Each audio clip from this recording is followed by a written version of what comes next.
네, SK하이닉스 한번 보죠.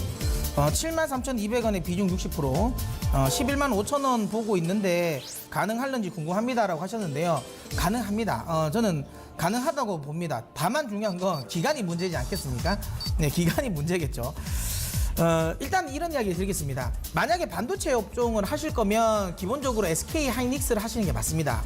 그러니까 삼성전자를 하는 것보다는 SK하이닉스가 확실하게 반도체 업종과 관련된 부분에서 조금 더 노출도가 더 높기 때문에, 물론 뭐 반도체 업황과 관련된 부분이 만약에 꺾이면 오히려 SK하이닉스가 좀 더 많이 꺾이겠죠. 하지만 저는 아직까지 업황과 관련된 부분에 우려감은 저는 없다라고 보고 있습니다. 반도체 쪽 관련 부분에 있어서 어찌 보면 약간 저승사자 같은 투자, 그러니까 IB가 있죠. 아시겠지만 UBS입니다. UBS는 맨날 틀립니다, 여러분. 계속 이제 UBS는 계속 반도체 업황은 지난해 해부터 안 좋다 그랬어요. 다 틀렸습니다. 다 틀렸고, 어쨌든 UBS 관련 부분이 계속 이제 매도 의견을 냈는데, 최근에 이제 마이크론 쪽의 매도 의견을 이제 중립으로 바꿨어요. 자존심은 있겠죠. 매도 의견을 냈던 걸 매수로 돌리긴 좀 그렇겠죠. 그래서 중립으로 바꾸면서 어쨌든 목표 주가는 좀 상향 조정했습니다. 저는 반도체는 업황에 대한 우려감은 저는 여전히 아직은 없다고 봅니다. 근데 문제는 뭐냐면 시장의 센티가 무너진 게 가장 중요해요.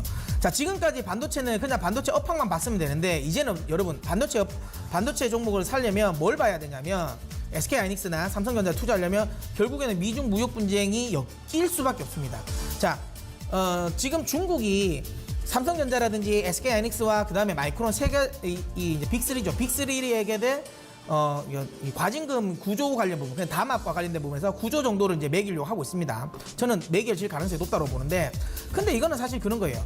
저는 이 타겟팅이 삼성전자와 SK하이닉스는 저는 아니라고 보고 있습니다. 주 타겟팅은 저는 마이크론이라고 보고 있고요. 결국에는 그러니까 미중 무역 분쟁과 관련된 부분에서 마이크론이 일정 수준 저는 볼모 역할을 한다고 봅니다. 즉 고래 싸움에 새우지는 터진 거라고 저는 볼 수 있는데요.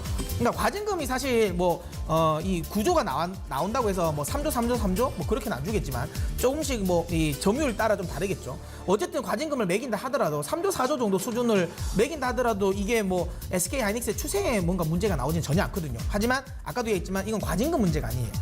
이 부분이 결국에 무역 분쟁과 관련된 우려감이 결국에는 반도체 산업까지 넘어왔다는 게 가장 중요한 거예요. 자, 그렇다면 이 부분은 무역 분쟁의 우려감이 풀려야지 시장이 좀 그러니까 SK하이닉스가 잘 가겠죠. 만약에 근데 안 풀리면 어떻게 될까요? 조금 더 눌려줄 가능성이 없습니다. SK하이닉스를 지금 현재 투자하시는 분들은 업황 관련 생각하지 마십시오. 왜냐하면 그걸 생각해버리면 사실 지나치게 맹신해버릴 수 있거든요. 자, 그러면 이런 이야기 드릴게요. 어쨌든 수익이 나고 계십니다. 근데 비중이 60%예요. 차트적으로 보면 8만 원이 이탈되면 일단은 한번 수익 실현을 하십시오. 하시고 나서 다시 들어가시면 돼요. 그러니까 일단은 8만 원이 이탈되면 손실을 낼 필요는 없고요. 일단 짧게라도 수익 실현해놓고 기다리십시오. 그리고 나서 이게 8만 원이 무너진다는 건 결국에는 미중 무역 분쟁에 대한 우려감이 좀 심화가 되었던가, 아니면 뭐 다른 이슈가 있겠죠. 어쨌든 그렇게 된다면 7만 원 수준까지는 떨어질 수가 있어요. 7만 원 수준까지는 떨어질 수 있으니 이 부분은 좀 조심을 해야 됩니다. 그래서 다시 한번 이야기지만 8만 원 이탈되면 일단은 익절을 해 놓으시고요. 그 다음에 기다렸다가 혹시라도 문제가 생겨서 7만 원까지 떨어지면 그때 다시 모으셔도 돼요. 그때 다시 모으시면 되고요. 결국엔 저는 뭐 오늘 야자 타임을 통해서도 설명드리겠지만 미중 무역 분쟁과 관련된 부분은 저는 확률적으로는 해소될 가능성이 높다라고 보기 때문에 그 가능성을 생각한다면 목표가는 지금 시청자님이 정해놓은 목표가까지 가셔도 됩니다. 그러니까 일단 대응만 테크니컬하게 하십시오. 8만 원 이탈되면 일단은 매도를 했다가 수익 실현했다가 7만 원 부분에서 다시 매수한다. 8만 원 이탈되지 않으면 조금 더 들고 가셔도 된다. 만약에 혹시라도 미중 무역 분쟁과 관련된 우려감이 심화되면 어쨌든 털고 나오셔야 된다. 이렇게 정리해서 대응하시면 될 것 같습니다.